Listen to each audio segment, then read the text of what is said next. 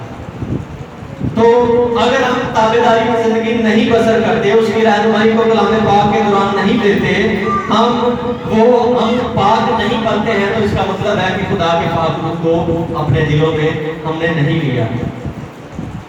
ایمانداروں کو خدا کا پاک روح ہولناک جسمانی خواہشوں سے دور رکھنے میں ہماری مدد کرتا ہے. اور غلطیوں کا میں لکھا ہوا ہے کہ جو مسیح یسوع میں ہیں انہوں نے اپنی رغبتوں کو, اپنے جسم کی خواہشوں کو اپنی رغبتوں سمیت صلیب پر کھینچ لیا. وہ پاک روح کے تابع ہو گئے, انہوں نے اپنے پرانے جسم کو مسیح کے ساتھ صلیب پر گڑ دیا, مسیح کے ساتھ وہ مصلوب ہو گئے ہیں, مسیح کے ساتھ مر گئے ہیں, اور مسیح کے ساتھ مرنے کے ساتھ وہ گناہ کے اعتبار سے کیا ہو چکے ہیں, مر گئے. تو خدا کا پاک روح ہمیں ہولناک جسمانی خواہشات سے دور لے کر جاتا ہے اور ہمیں فتح بخشتا ہے. ہاللویا. وہ ہمیں کامل خوشی, کامل شادمانی اور تسلی بخشتا ہے. یہ بہت ساری باتیں اور بہت ساری باتیں ہیں, لیکن وقت کی کمی ہے. اگر میں صرف اتنا کہوں کہ پاک روح کے بے شمار کام ہیں جن کا تذکرہ نہیں ہو سکتا ہے, تو یہ بات بالکل درست ہوگی کہ بہت سارے پاک روح کے کام ہیں. یہ تو چیتا موٹے موٹے اور خاص کام ہیں جن کا ہماری زندگی میں بنیادی کردار ہے کہ پاک روح کس طرح سے ہماری زندگی میں کیا کرتا ہے, کام کرتا ہے. پاک روح ہمیں تیار کرتا ہے کہ ہم اس کے ساتھ کیا کر سکیں، پاک بن سکیں، تیاری کر سکیں۔ ہاللیلویہ۔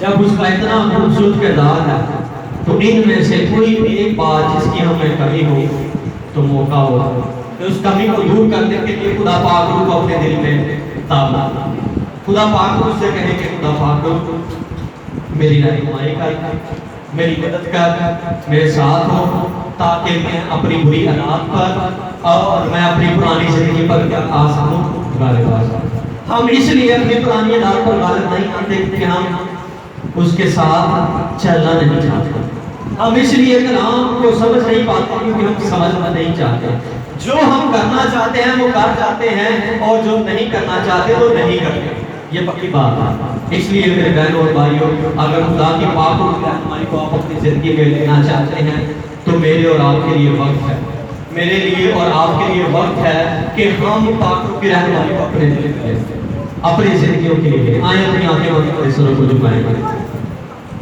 اور سوچو کہ اگر ہم کمزور ہیں، سوچیں کہ اگر ہم کمزور ہیں تو اس کے ساتھ نہیں چل سکتے ہیں، اگر کلام کو نہیں سمجھ